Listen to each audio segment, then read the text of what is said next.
Hey, folks. So, I wanted to talk some more about this people making excuses to buy pets. So, you notice that there's so many situations where people really don't need pets and they'd be better off not having the extra burden of having one, but they just feel this overwhelming emotional urge to have a pet.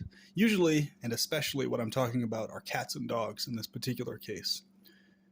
And sometimes other pets too, parrots and things, stuff like that. But mostly, in the majority of cases, it's cats and dogs, and in a handful of other cases, other types of animals. But it's you'll notice this as an antinatalist. It's very this pet dynamic and people's connections to pets. It's extremely similar to people bringing new kids into this world in terms of the logic and reason and rationality that people convince themselves of as to why it's a good idea to have a pet or not. In the vast majority of cases, it's they're doing the same thing that they do to convince themselves to end up bringing a kid into this world, basically. In the vast majority of cases, it's them acting on emotions, and they're not really calculating the actual consequences of that. Now, if somebody has a pet for a very specific function and they regularly use it specifically for that, let's say you have a hunting dog, right? You practice legal regulated hunting, and then it's a dog that specifically makes that task much easier, right? And so you regularly use it for something you actually do regularly. So it's serving some tangible function for your life, right? In that way, that makes a little bit more sense. But even then, there's some nuance there. But you know, or if you're doing some like hydroponics project and you're studying and you're having fish to see how they benefit the plants that you're taking care of or whatever, and something like that, something that has directly to do with like a sustainability scientific functionality to it, kind of a thing. But in the vast majority of cases, it's not people really aren't doing one of those two things. It's they're just getting the pet so that they have, a little fur ball to cuddle with at night and to hang out and go, oh, so cute, so lovey dovey, and all these things. It's like, yeah, I get it. I get the emotional attachment to pets. I've taken care of many of them over the years. And yeah, it's emotionally traumatic when they die. It sucks. And it's like, and that's exactly the point, though. That's, you see what I'm saying? It's like, it just seems to me like even within a lot of the antinatalist community, there's a lot of deflection off of human kids onto pets, and not necessarily everybody's making this connection. It seems when they could or should, where it's like really in the vast majority of cases. So let's say, if you already have a pet currently, or you shifted into antinatalism while already having a pet in your care, that's one thing, right? But if you're of an antinatalist viewpoint or somewhat inclined in that direction, getting a pet in the vast majority of cases is just not a rational or logical thing to do, right? And if you sit and think long enough about it, you can see why. So, and it's different from adoption of a human kid too, in many ways. A lot of times people might bring up the point, oh, it's just basically the same thing as adopting a human kid. Not really. There's some different nuances to that that are notably different. I mean, there's some similarities, but there's definitely a very distinct thing happening there when you're buying a pet versus adopting an already living human child. So, the main excuse I see a lot of times is this thing of, oh, the cat was just, or a dog was a stray and I just took it in, I fed it, it wanted somebody to cuddle in there, that whole spiel. There's been a lot of people I've known who have done that, taken animals in and stuff like that off the streets and things. I mean, it's like, I get the intention. Obviously, the intention is to help the animal and things like that. But really, with the vast majority of cats and dogs and stuff, we're going to be much better off if we gradually allow them to become feral or at least semi-feral, in the sense that you basically, even if you feed them here and there, you make a very clear distinction and you just let them roam and do their own thing outside of a domesticated situation, basically, right? Kind of like the whole farm cat thing. or they're not really domesticated. They're still kind of like doing their own thing, but they might use your facilities to, you know, build themselves a nest or something like that to sleep in or whatever. But but just trying to make a point to keep that emotional separation from your emotions, from the animal and from the pet, from that kind of emotional bonding, for your own emotional benefit when the animal dies, and also for the animal's overall well-being in terms of its maintaining its ability to cope and handle itself out in a non-domesticated situation, right? So the more and more generations of animals that are like that in that situation, the better off they're going to be in terms of fending for themselves long term, right? So so basically what I'm trying to get at here is that it just seems like people let their emotional sentiments completely take over when it comes to like pets, and they don't really apply the same standards necessarily to their antinatalist views on human kids as they do to pets, right? And mind you, I'm against neutering and spaying. I cannot emphasize that enough. I'm opposed to every single case of an animal being neutered or spayed, unless it's in a medical emergency or something like that. You know, but other than the medical emergency where it has to happen for some reason to the animal, I'm absolutely opposed to it. And I will elaborate on that point much more in other videos. There's a lot to that particular topic. That's another thing that always have really just pissed me off. Do you have any idea how many balls and how many female organs of cats have been fucked with and damaged, destroyed, clipped? Just the sheer millions and fucking billions, however fucking many there are, of that's going on due to this whole pet industry thing being a thing, right? And then people are, oh, but it prevents more and more cats from coming in and just dying all these natural horrible deaths and shit like that. It's like there's a big irrationality thing there that people aren't really understanding clearly. And this is exactly why letting animals go semi-feral or completely feral gradually is, to me, it's just another natural follow-through of an antinatalist viewpoint. It's like you're going to be a person who's for the overall semi-feralization of domesticated animals and the ending of the pet industry, basically. It's just a natural follow-up, in my opinion, to that, you know. And to me, it's just common sense for so many reasons. But we live in this emotional bubble world where everybody's fixated emotionally on cats and dogs and these other pets and things like that. So as a replacement, a lot of times, for human children, right?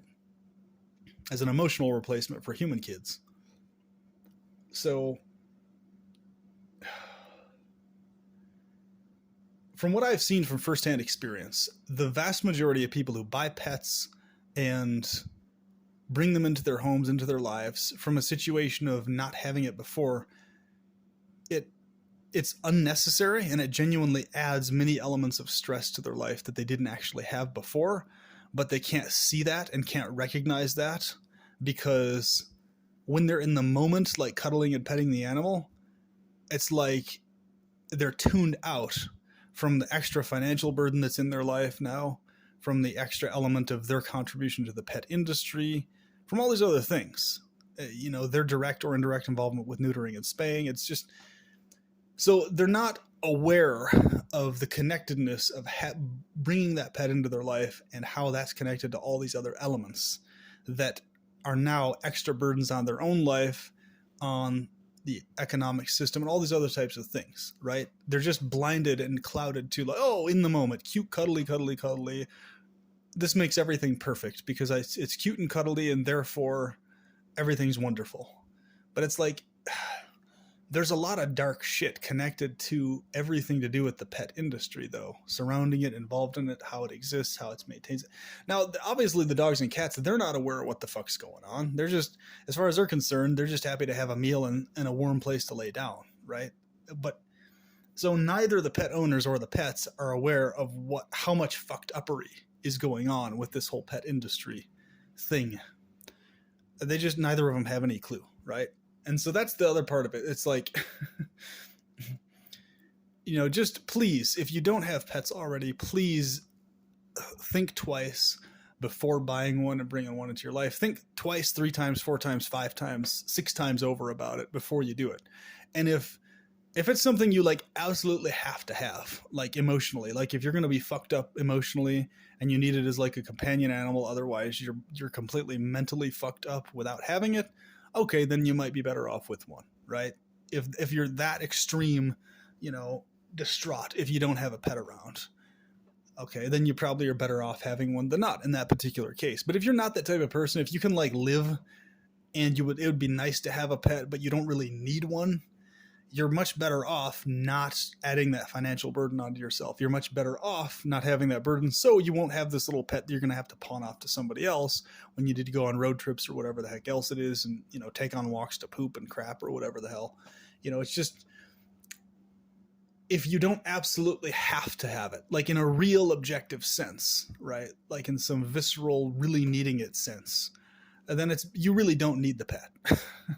And it's really better off not buying one or having one. For so many reasons, right? So I know people are going to still keep doing it. It's kind of like with the natalist thing. People are going to, of course, keep buying pets, keep supporting the pet industry and all this other type of stuff, doing that whole thing. It's going to keep going on either way. But you get what I'm saying. I mean, it's important that people really consider the pet thing more deeply than it seems like most people do. It's something that really needs to be thought about a lot more, and a person needs to really steady their emotions and get past just the emotional feelings about it to really make a rational, sound decision on whether they get a pet or not, right? It really needs to not be an emotional knee-jerk thing for a person to get a pet, because there's so many situations where a person is already struggling financially and they're already living a challenging life, and having the pet is just going to guarantee that they have an extra financial burden and all this other stuff. It's going to guarantee that they have to pawn the pet on to somebody else, right? Or find somebody else to take it in if they can't follow through on that or whatever, right? Or if they become homeless or something. So it's like, it's especially irresponsible to have pets if you're already in poverty or below poverty level. It's not responsible to do that at all for yourself or anybody else's sake, right? So I don't know. It keeps coming back to my mind, because it's like I see a person, they'll have one stance philosophically like towards humans, right? And they'll have all like these, but as soon as it comes to pets or animals, it's like it all changes completely. It's like pets are this completely different thing all of a sudden from human children, and they're really not. They're not that different, really, when you think about it. So, yeah, it's just been something that's been on my mind a lot the last couple weeks, last couple months, as I've been doing these videos and stuff. And I see all these different channels of people doing this, millions of views on these little pets doing these cute little things and stuff. It's just like, yeah, this is part of it. This really is an extension of the natalist psychology. This whole obsession with pets thing. It is that. It is an extension of the natalist viewpoint towards stuff. It really is. There's really no way around this acknowledgement and this recognition if you really think deep enough about it, right? It's basically just a lot of it's the distraction from the natalist thing, to be honest with you. But if you're a very well attuned person, you can see the pattern here. It's like, yeah, probably like 75+% of these people, if not a lot more, really don't need these pets. Like, they're just doing it for the cutesy lovey-dovey thing, and they're not really thinking about the economics of it. They're not really thinking about the environmental effects of it. They're not really thinking about these other things. They're just thinking, having a cute little fur ball running around the house that I can sleep with, or whatever, or the kids can play with or something. It's just, there's not a lot of forethought going into this pet thing in most cases. This is the biggest problem with it. It's not being done as a rational, coherent thing that's going to actually benefit themselves or the world in a really meaningful way, other than just that emotional, in the moment, oh, it's so cute, it's so cuddly thing. But I'm trying to explain this as best I can. I mean, obviously, anybody listening to this or paying attention, you get where I'm coming from. You get what I'm trying to get at here, right? You can see how this is an extension of the natalist psychology. It's not that far different. So, if you are an antinatalist, especially so, but even for people in general, but if you're an antinatalist, just really, really, really think deeply about this pet thing before you decide to get a pet, especially before you decide to pay money to buy a pet, right? So just keep this in mind before you do that, and hold off if you can, abstain from doing that if you're able to, right? Versus going through on it. Because when you just let your emotions steady and you get past the emotional aspect of it, then you really you can see the logistics of it. In the vast majority of cases, you're like, yeah, it's just not a good logistical choice to have a pet, really, right? So anyway, that's my 2 cents on that. Hope you have a good evening. Talk to you later.